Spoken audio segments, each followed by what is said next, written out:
আজহার শেষ মুহূর্তেও কিন্তু মানুষ বাড়ি ফিরছে। আমরা যদি আপনাদের একটু জানাতে চাই, সেটি হচ্ছে এই মুহূর্তে আমরা অবস্থান করছি ঢাকা টাঙ্গাইল এবং আবদুল্লাপুর বাইপেল মহাসড়কের ঠিক বাইপেল এলাকায়। আমরা যদি আপনাদের একটু জানাতে চাই, এখনও কিন্তু নারীর টানে বাড়ি ফিরছে মানুষ। সেক্ষেত্রে কিন্তু গাড়ির চাপ কিন্তু মোটামুটি স্বাভাবিক রয়েছে, যান চলাচলও কিন্তু স্বাভাবিক রয়েছে। সেক্ষেত্রে কিন্তু যানজটের পরিমাণটাও কিন্তু অনেকাংশে কম। এখানে কিন্তু যাত্রী সংখ্যাও কিন্তু আমরা আগের তুলনায়, অর্থাৎ গত 2 দিনের তুলনায় কিন্তু বর্তমানে অনেকাংশে কম দেখছি।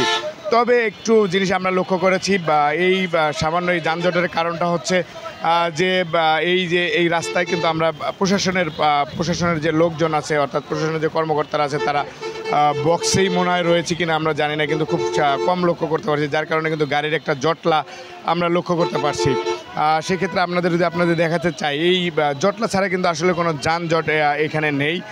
বর্তমান যে পরিস্থিতি, এখানে কিন্তু বর্তমান পরিস্থিতি খুবই স্বাভাবিকভাবেই কিন্তু যান চলাচল করছে। আমরা যদি আপনাদের দেখাতে চাই যে এখানে আসলে কিন্তু পুলিশ প্রশাসন, অর্থাৎ বাইপেলের যে টিআই বক্সের যে প্রশাসনের যে একটা ভূমিকা থাকার কথা ছিল, বর্তমানে আমরা কিন্তু কাউকে এখানে উপস্থিত দেখতে পাচ্ছি না। সেই জায়গা থেকে কিন্তু আমরা আরেকটু জানাতে চাই, এখানে কিন্তু আসলে যানজটের কোনো লক্ষ্য করা যাচ্ছে না। তারপরেও কিন্তু যে যতটুকুই দেখতে পাচ্ছেন, সেটি হচ্ছে গাড়ি বা যে যান চলাচল, অর্থাৎ যাত্রীবাহী গাড়িগুলো যে ডানে বামে বিভিন্নভাবে যে বিভিন্ন অবৈধভাবে পার্কিং করছে, বা হচ্ছে বিভিন্ন জায়গা থেকে এসে তারা যে ট্রাফিক দিক নির্দেশনা না মেনে যে কাজগুলো করছে, অর্থাৎ যার কারণে কিন্তু সামান্য জটলা আমরা দেখতে পাচ্ছি। সেটা তার একটু যদি জানাতে চাই, সেখানে কিন্তু অন্য 2 দিনের থেকে কিন্তু গত 2 দিনের থেকে কিন্তু বর্তমান যাত্রী কিন্তু অনেক অংশে কমে গেছে। সেক্ষেত্রে কিন্তু গাড়ির চাপটাও অনেক অংশে কমে গেছে।